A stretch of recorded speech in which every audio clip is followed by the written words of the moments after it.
Sometimes packing for a big group trip is tricky, especially in the kitchen department, because you've got one option of packing a bunch of little pots and little stoves and little individual sets that cook for two, or you can get one of the big pre-packaged sets that have cups and bowls and everything integrated.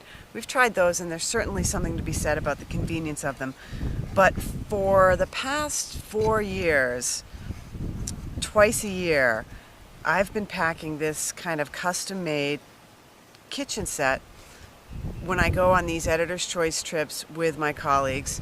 There's generally 8 of us, and this kitchen does it all. So I'm going to show you what I got. First of all, I start off with one giant pot. This is a 5-liter pot with a fry pan lid.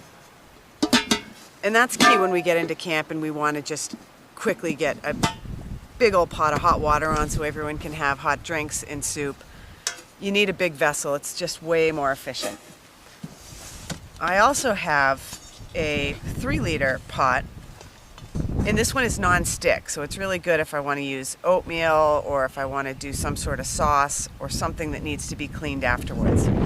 This is essential too for a big group. This is just a little titanium cup that I bring, and I call it the dipper cup. This cup goes in, dips the water out, and I pour it into their cup. And this is a pot grip. One of my pots requires it. I've got 2 lightweight canister stoves in here.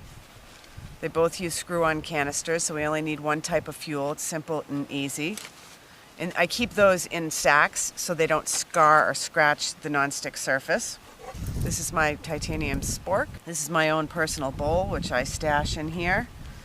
And hand sanitizer. Anyone who comes into my kitchen needs to take a squirt of hand sanitizer and clean up. I've got a lighter. Here's another thing that's really key, is to have a big utensil. This is for stirring. Again, this isn't going in anyone's mouth. This is reserved for stirring and serving. And then a scrubby for cleanup. I often also have a tiny little bottle of camp soap. On longer trips, it's good to get some soap in there when you're doing cleanup. In Tasmania, however, where we are right now, they do not allow camp soap in the national parks, which is really interesting. So I got this tea tree oil, which is all natural and works pretty well. That is everything you need to cook for 8 people on a multi-day trip. And the whole thing packs up into this one pot, and it's pretty darn lightweight as well.